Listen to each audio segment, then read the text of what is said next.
गडचिरोली जिल्ह्यातील चामोर्शी शहरातील हत्तीगेट परिसरात सूरजागड येथून लोहखनिज वाहतूक करणाऱ्या ट्रकने ओव्हरटेक करण्याच्या नादात कारला जोरदार धडक दिल्याची घटना घडली। सुदैवाने या अपघातात कोणतीही जीवितहानी झाली नसली तरी मोठा अनर्थ टळला आहे।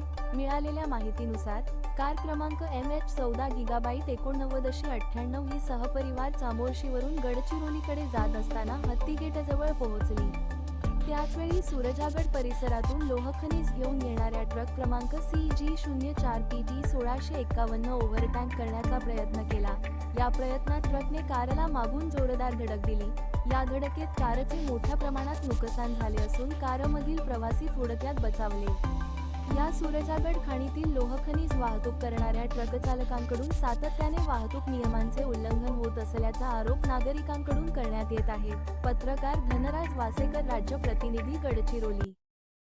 आम्ही चामोर्शीवरून गडचिरोलीला कामासाठी जात असताना आमची गाडी समोर होती, साईडला ट्रक होता आणि हा ट्रक मागे होता आणि तो आम्ही त्याला हॉर्नही देत आहोत तरी तो धडकन घेऊन आला आणि माझ्या नवऱ्याचा जीव जाता जाता वाचला आहे। मी स्वतःच्या डोळ्यांनी पाहिलं आणि पोलीसवाले येऊन म्हणतात की तुमची चुकी आहे म्हणून। तर पोलीसवाले आपल्या डोळ्यांनी बघितले का?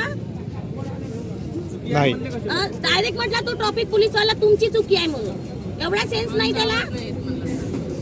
ट्रकवाल्याला म्हटलं मी तुला हॉर्न दिला तर ट्रक मधून आवाज नाही येत, तर कशाचा ट्रक चालवता त्यांना आवाज नाही येत का? ट्रॅफिक वाल्याची पहिली निलंबित होण्याची मागणी करत आहोत आणि अजूनपर्यंत ट्रॅफिक वाला इथं आलेला नाही। तो येऊन बोलून चालला गेला तेव्हापासून तो दाखवला नाही। त्यांना कोणतेही बोलवले नाही। हे आमची गाडी गडचिरोलीचा कार त्या गाडी समोर होती आमची, मागून ट्रक आला आणि गाडीला ठोकला, त्याच्यामुळं गाडी नुकसान झाली। इथं चौकात पोलीसवाले राहून काही करत नाही। ह्या लायन कंपनीच्या गाड्या जो मटेरियल चालला आहे ह्या सगळ्या गाड्या ओव्हरलोड जात आहेत आणि ह्या ओव्हरलोड गाड्या यांचे ब्रेक लागत नाही, त्याच्यामुळं अनेकदा या भागामध्ये गडचिरोली, चामोर्शी, आष्टी वगैरे ह्या परिसरात ह्या मार्गाला बरेच गाड्याचे ब्रेक फेल म्हणून नावानं ॲक्सिडेंट करून टाकत आहे आणि किती लोक मयत झाले, मेले।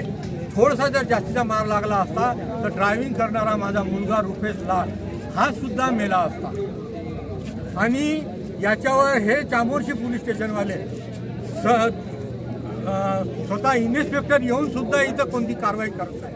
माझं म्हणणं आहे का ह्या ओव्हरलोड गाड्या आहेत याच्यावर कारवाई करण्यात यावा, गाडी मालकावर कारवाई करण्यात यावा, ड्रायव्हरवर कारवाई करण्यात यावा, त्या गाडीचे नुकसान भरपाई देण्यात यावी। परंतु हे न करता हे पोलीसवाले जबरदस्तीनं नेण्याचा प्रयत्न करतात, त्याच्यामुळं आम्हाला या गाडीच्या समोर बसावे लागले आहे। आणि आता गाडीवर मोबाईल नंबर नाही तर इमर्जन्सी QR कोड लावा, जे तुम्हाला अडचणीच्या वेळी मदत करेल।